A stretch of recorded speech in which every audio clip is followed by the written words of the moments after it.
Ok, magnífico. Hoy estamos en nuestra segunda sesión. Les agradezco que sigan allí y que sigan confiando en lo que les estoy contando. Recuerden que la sesión pasada les comentaba mi admiración, mi enorme admiración por el trabajo que nos legó el profesor de la Universidad Central de Venezuela y también de la Universidad Católica Andrés Bello, el colega Osvaldo Larrazábal Enríquez. Aquí se los presento en esta imagen. Conózcanlo. Esa imagen que están viendo en pantalla no es la de cualquier persona. A este profesor, también investigador, gran investigador, debemos mucho quienes nos dedicamos a estudiar nuestro pasado literario. Siempre estaremos en deuda con él, pues nos dejó libros fundamentales, entre ellos el que miran en este preciso instante, Historia y Crítica de la Literatura Venezolana del siglo XIX. Ese libro es de 1980 y posteriormente, en compañía del colega Gustavo Luis Carrera, dio a la luz la bibliografía integral de la novela venezolana. Este libro es de 1998 y también lo están viendo en pantalla. Este último libro ofrece un índice de las novelas publicadas en Venezuela desde 1842 hasta 1991, año por año, título por título. Es un libro imprescindible que tienen que conocer y tienen que consultar. Las novelas de la etapa modernizadora han tenido relativa difusión. Digo relativa porque todavía hay muchas que no han sido estudiadas, pero no se oculta, son más conocidas. En cambio, las novelas de la etapa que corre de 1830 al 70 son prácticamente extrañas para nosotros. Pues bien, al cabo de varios años de búsqueda, el resultado que arrojó la investigación de Larrazábal Enríquez es el que ven en pantalla. Son 9 novelas en total. Revisó prensa, libros, antologías, hasta que logró ese índice de 9 títulos. Por cuanto creo que parte del trabajo que define a un especialista, y yo me considero especialista, dedicado a cualquier género de estudio, es ir enriqueciendo los aportes que le precedieron. Por mi parte, he procurado enriquecer el legado de Larrazábal Enríquez. Mi participación en ese sentido va de 1844 a 1866. En ese lapso he ubicado novelas que no se mencionan en el índice que vengo comentando. En otros momentos he corregido errores de fechas. También he eliminado un ingreso que se menciona como novela, pero que en realidad es poesía. Entonces, a partir de mis revisiones, en prensa, en libros, en folletería, en compilaciones, queda ampliada la lista inicial de Osvaldo Larrazábal Enríquez hasta llevar a 12 las novelas publicadas en Venezuela entre 1842 y 1870, y esa lista donde están los títulos es la que ven en pantalla. Dicho lo cual, retomo un punto que nos interesa el día de hoy. Vimos en la sesión pasada que el primer cuento publicado en Venezuela se debió a Fermín Toro. Como recuerdan, se trata de La viuda de Corinto. Sobre esa cuentística de los primeros años del lapso republicano, se tiende a creer que fue escasamente cultivada, pero la verdad es que no es así. Para que se tenga una idea de esta producción, de lo cuantiosa que fue, tómese en cuenta que en 1839, solo en ese año, se publicaron 13 relatos cortos tan solo en 2 revistas. En líneas generales, les puedo dar algunas particularidades de esos relatos. La primera, no se adentró en el humor. Es una literatura muy sobria, a ratos solemne. Hubo humor en muchos versos y en varias piezas de teatro, pero no así en la cuentística ni en la novelística. 2, no se interesó mayormente por la temática histórica. Se la toma en cuenta muy pocas veces, como por ejemplo en el cuento El retrato y la cena, donde un par de hombres, uno de ellos alto, varonil, seguro de sí, llegan a una casa donde piden refugio y los anfitriones, que son campesinos, Son realistas, pero son hospitalarios. No dudan en compartir su escasa comida con los recién llegados. El hombre alto los atrae con su conversación amena. Al partir, deja una nota y ahí se identifica como Simón Bolívar. Entonces, los antiguos realistas cambian al bando de los patriotas. Este cuento es de 1839 y siempre me ha llamado la atención de qué manera el protagonista no tiene las características de tal. Esta figura central no se muestra a plenitud en este personaje. Aquí hay una suerte de ocultamiento, como una sombra que lo anula. Es como si Bolívar no pudiera ser representado en la ficción literaria. Y creo que no es así porque al final de cuentas el discurso histórico, la historia, lo había convertido en un recuerdo demasiado irreal, casi inalcanzable, innombrable, como que si fuera Dios. 3. Muchos de esos cuentos fueron escritos para un receptor femenino, para las mujeres. De hecho, en varios de estos cuentos se invocan a esa destinataria en la resolución discursiva. 4.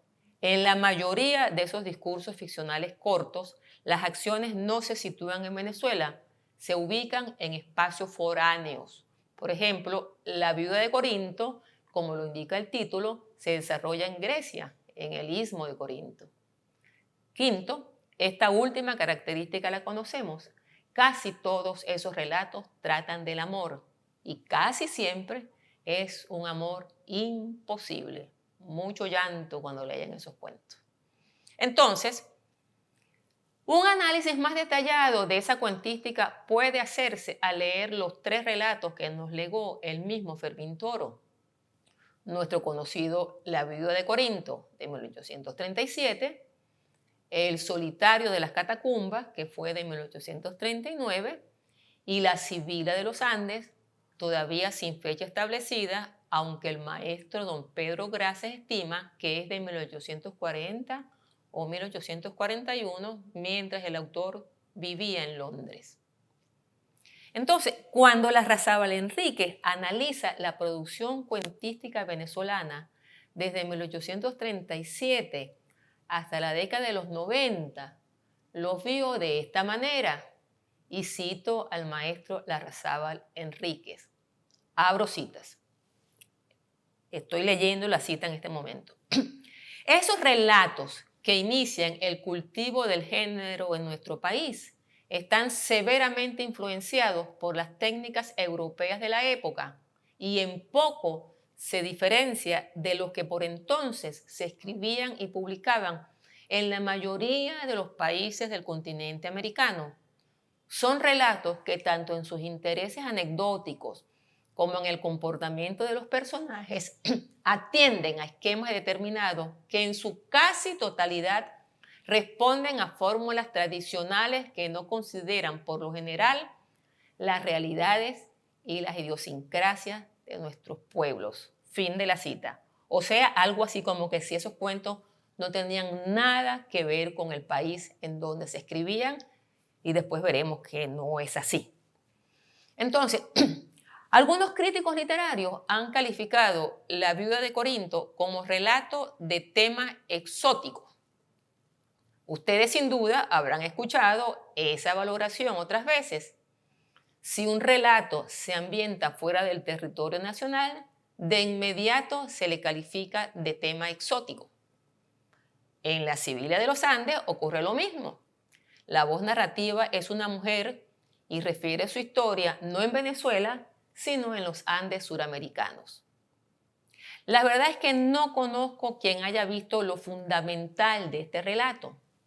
En mi opinión, tiene enorme valor, porque quien narra es una esclava, y esa esclava ya anciana cuenta la historia de sus amores contrariados, el tema amoroso que les decía antes.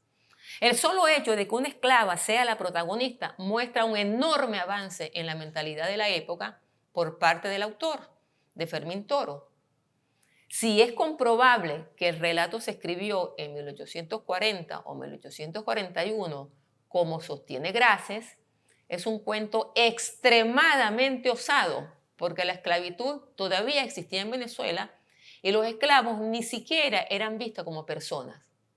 De hecho, se les llamaba pieza, como si fueran una cosa y no seres humanos.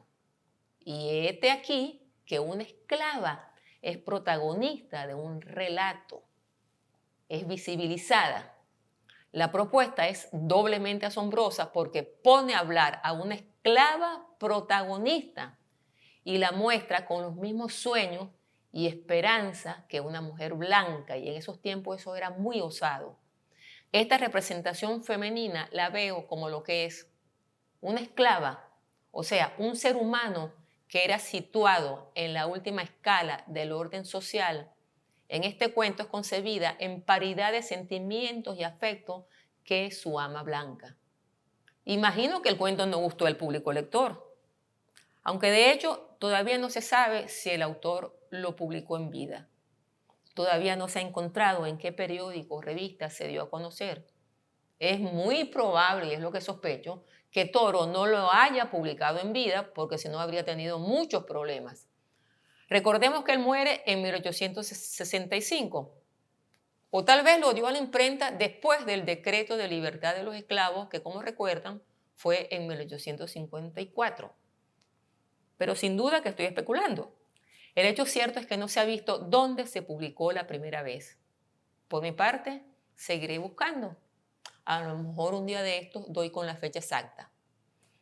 Pero sigamos con la Sibila de los Andes. ¿En qué se homologa el sentimiento de la esclava con el de su ama blanca?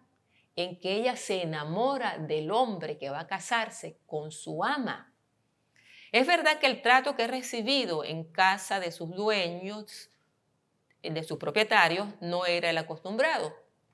Recibió educación, se consideraba hermana de crianza de su joven ama, no se sintió nunca discriminada, pero era negra y amar a un blanco sí era imposible, sobre todo en este caso, cuando el amo no siente atracción por ella. Un verdadero amor imposible. Y vemos que el tema del amor amplió o vio un amplio espectro desde el amor imposible hasta el amor realizado. Entonces, varios especialistas han visto en El solitario de las catacumbas la primacía de la preocupación social. Yo estoy de acuerdo con esa lectura. Allí queda en evidencia que la perspectiva valorativa del cuento coincide con la de Toro, con la del autor. Una fuerte crítica al progreso, al orden y a la estabilidad material. Esa perspectiva crítica es la misma que nutre lo fundamental de los mártires. Digo más, estos dos relatos de Fermín Toro, el cuento y la novela, deben leerse como parte de una tríada donde se sumaría ese excelente ensayo crítico que fueron las reflexiones sobre la ley de 10 de abril de 1834 y que fue escrita en el 45. Estas reflexiones sobre la ley de abril despliega la crítica más descarnada al capitalismo en ascenso. Según Toro, los economistas de ese entonces que avalaban esa doctrina favorecían el ascenso del capital y subordinaban toda consideración moral o política o filosófica o religiosa a los principios económicos, o sea, el vale todo. Y no olvidemos que era la misma crítica que por esos años hacía Charles Dickens en sus novelas escritas en Londres. Recuerden que hay otro aspecto, o les recuerdo que hay otro aspecto que merece ser destacado en El solitario de las catacumbas. Es la preocupación por el control de las pasiones. Eso fue un tema fundamental en el siglo XIX en toda América, el control de las pasiones. En el libro de mi autoría que mostré en la sesión pasada, el que llamo La heroica aventura de construir una república, demostré que la moral, sobre todo en la acepción referida al control de las pasiones, fue el valor signo que marcó las primeras décadas republicanas. Mucha literatura y muchos discursos corrieron para fortalecer la idea en las lectoras y en los lectores sobre la importancia de controlar las inclinaciones pasionales. Y les digo que no solo entraba aquí elementos propios de la retórica cristiana, o sea, rechazar el pecado, la envidia, la avaricia, la gula, la ira, etc., sino iba más allá, era dominar o controlar prácticas sociales que eran vistas como vicios, como pasiones, y que comenzaban a implantarse y eran propias de esa sociedad capitalista en trance de implantación. Por ejemplo, el lujo, la coquetería, la seducción, la galantería, el exceso de las diversiones, el juego, por ejemplo. Y en este cuento del 39 se otorga valor a la virtud y se rechazan los nuevos vicios que se estaban encumbrando y que les acabo de mencionar, especialmente el juego. Ahora bien, no despreciemos la temática amorosa, que fue sin duda la que más cultivó la cuentística de estos años. Casi todos los relatos que se publicaron en la revista La Guirnalda, que recuerden que era una revista dedicada a las hermosas venezolanas, tuvieron ese núcleo temático. Cuando nuestra crítica literaria pretende dar cuenta de la presencia constante de ese tema, generalmente lo atribuyen a la influencia de la escuela romántica. Sin embargo, tengo para mí otra explicación que me satisface más. Esa explicación la he asomado como argumento en mi libro Mujeres e Independencia, el que están viendo en pantalla. Este libro además lo pueden consultar ahora en versión digital como parte de la colección Bicentenario, es el volumen número 50. Pues bien, en esas páginas yo he observado que durante los años de guerra de independencia, muchas parejas se unieron sencillamente porque se enamoraron. No tuvieron que hacer trámites ante el cura del lugar como sí estarían forzados a hacer si hubieran vivido en tiempos de paz. Se gustaban, se amaban y se juntaban. Bolívar y Pepita Machado, acá en Venezuela, o Bolívar y Manuelita Sáenz, son cabal ejemplo de esto que señalo, y hay muchos ejemplos más. ¿Qué pasaba antes de la guerra de la independencia?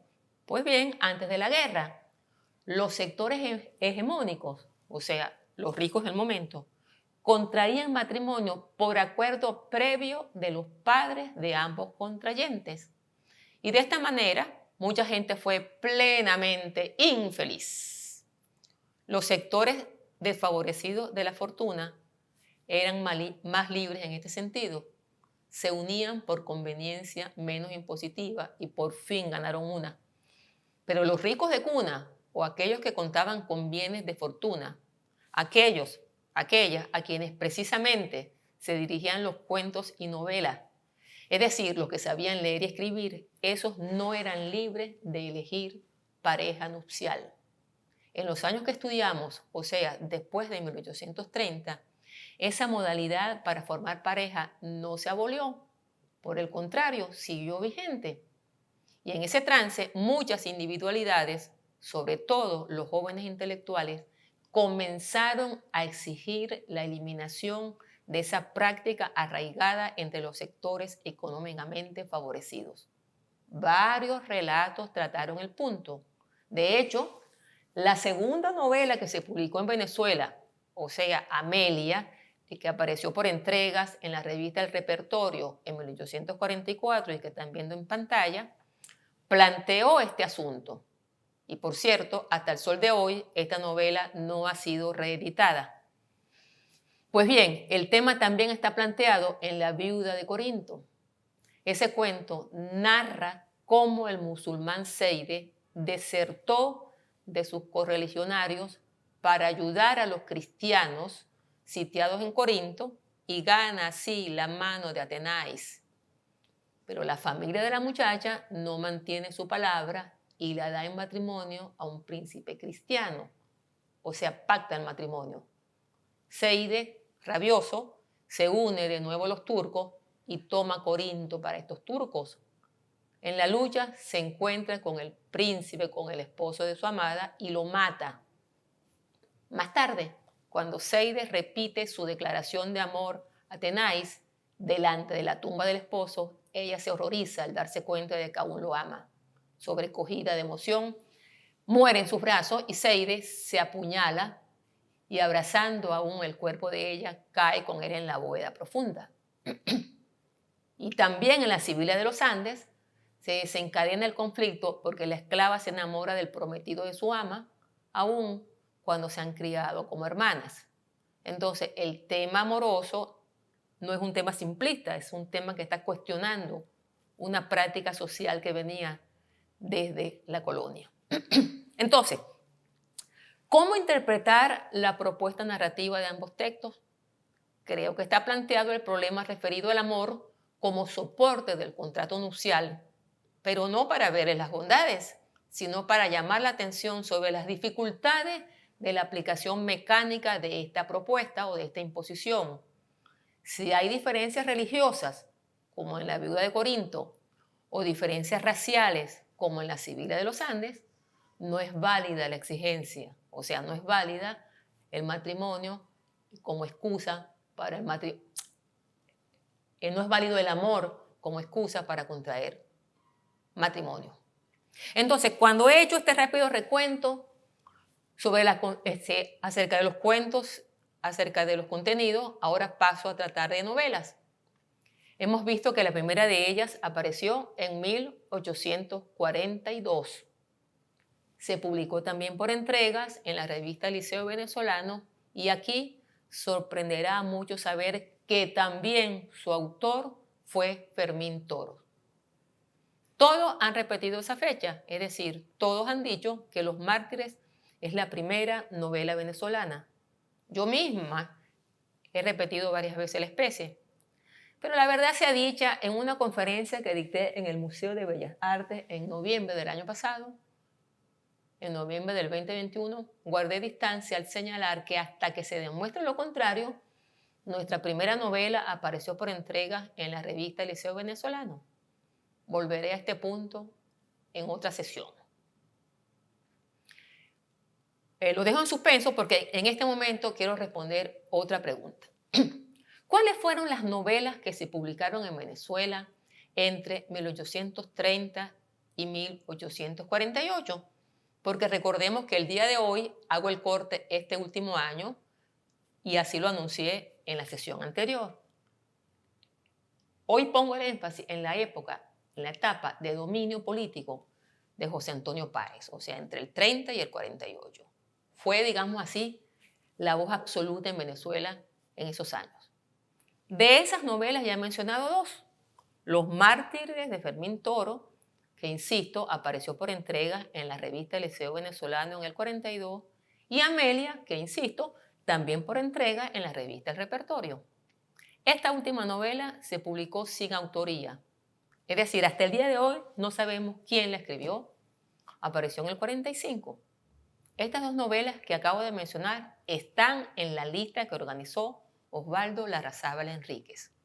Afortunadamente, podemos engrosar esa lista y podemos hacerlo porque quien les habla pudo ubicar dos novelas más. Ambas se publicaron en 1847. Estoy hablando de una novela de un señor muy importante que se llamó Federico G. Domínguez y que tituló La Última Diana, y de Terepaima, Juana la Morena. Este Terepaima era el seudónimo de Juan Vicente Camacho. Y este Juan Vicente Camacho era sobrino nieto de Simón Bolívar, nieto de María Antonia Bolívar. Conózcanlo. Fue más conocido como poeta. Unos versos suyos lo recordó José Martí el 3 de abril de 1895 en el diario de Montecristi. Era el viaje final que lo llevaría a la muerte. Estas son rimas fáciles de recordar y dicen así: un rosal cría una rosa y una maceta un clavel, y un padre cría una hija sin saber para quién es. No saben cuánto me costó encontrar esos versos que están en ese diario de Martí. De La Última Diana de Federico Domínguez no puedo decir mucho porque el texto que se resguarda acá en la Biblioteca Nacional, en la sala de libros raros y manuscritos, está incompleto. Solo se conservan de él las primeras páginas. Les comenté que no la menciona Osvaldo Larrazábal Enríquez en su índex de novela. Di con ella en mis excursiones en archivos acá en Venezuela. Es una novela sorprendente, les digo, porque las pocas páginas que se conservan, tal vez un cuadernillo, dejan ver que mezcla análisis sociológico con ficción y rasgos de crónica.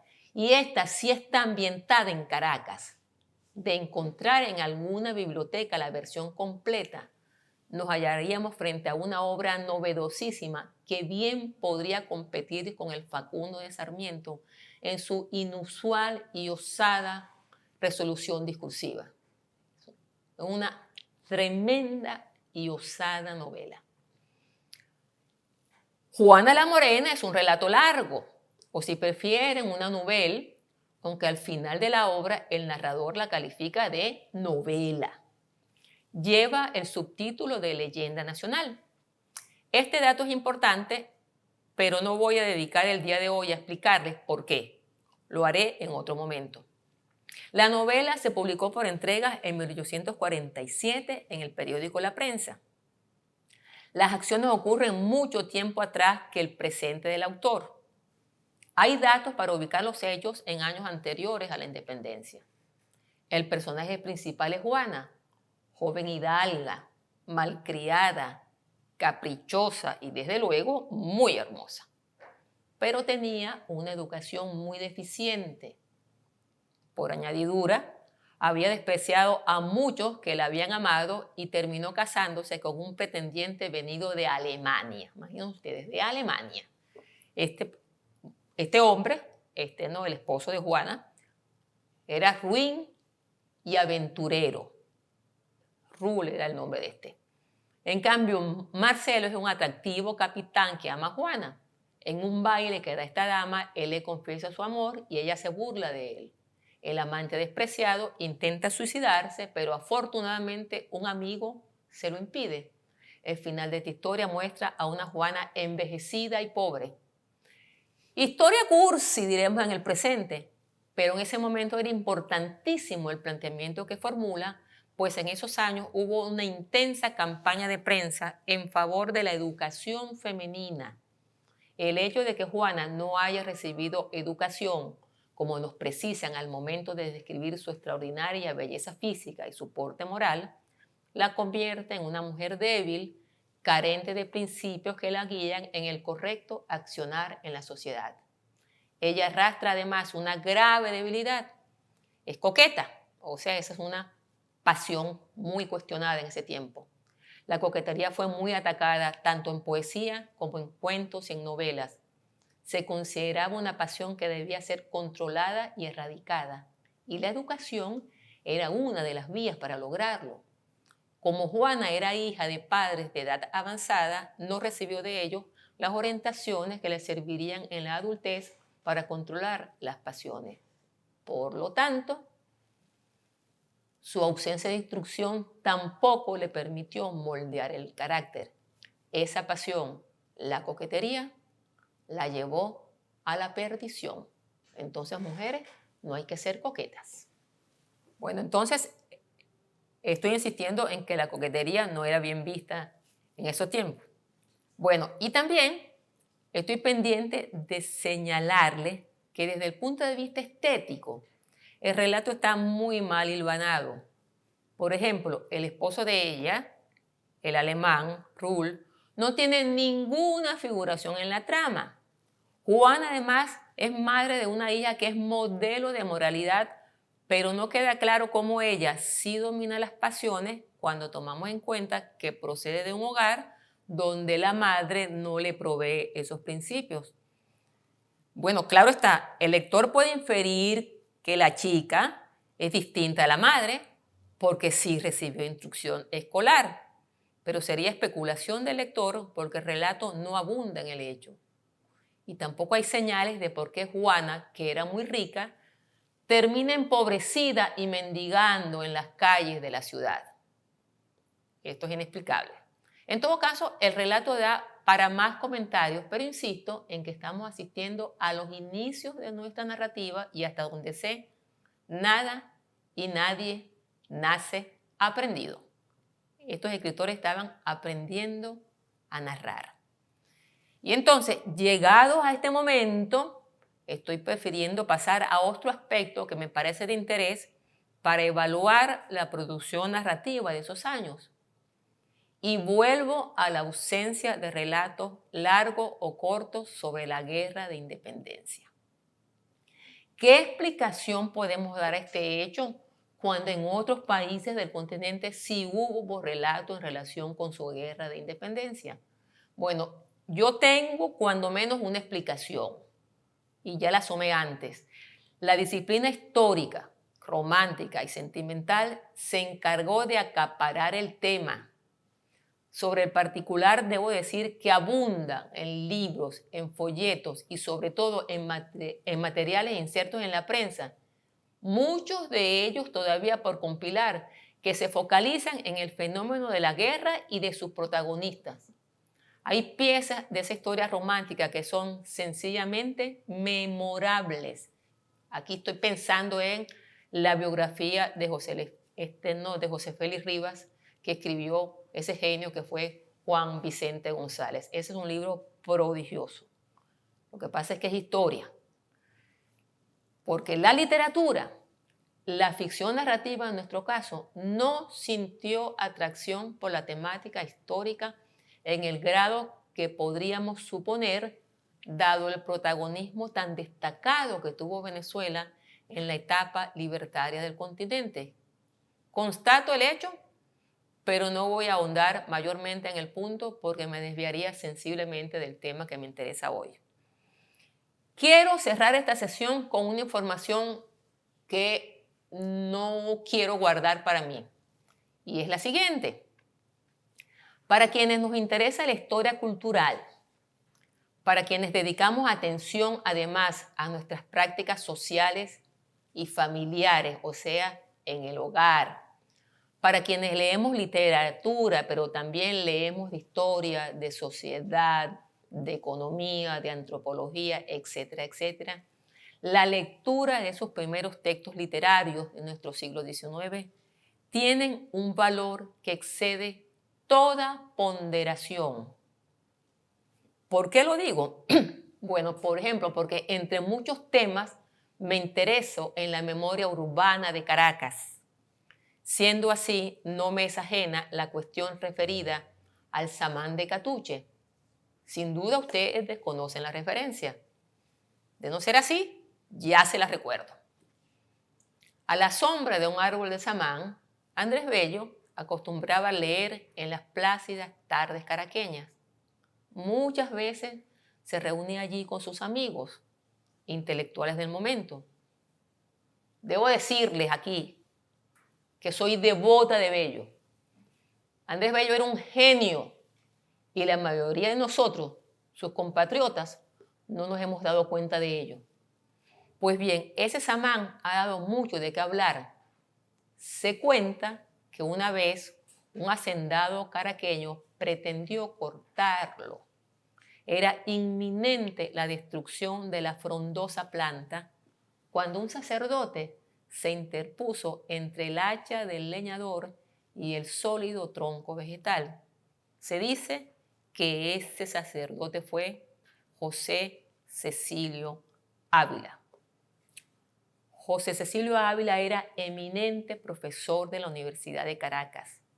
Dictó clases, entre muchos otros, a Juan Vicente González. Entonces, sobre él y el samán de Catuche trata el cuento que titula El árbol del buen pastor. Este cuento apareció en la revista La Guirnalda y lo firma A. Muy posteriormente se ha determinado que esas tres letras, esas AES, corresponden a Rafael María Baral. Les digo que cuando la gente lee ese relato, no advierte de qué está tratando. Pues bien, traigo el ejemplo de ese relato de 1839 para llamar la atención que cuando esos intelectuales escribían, no enfrentaban ese trabajo porque no tenían qué hacer.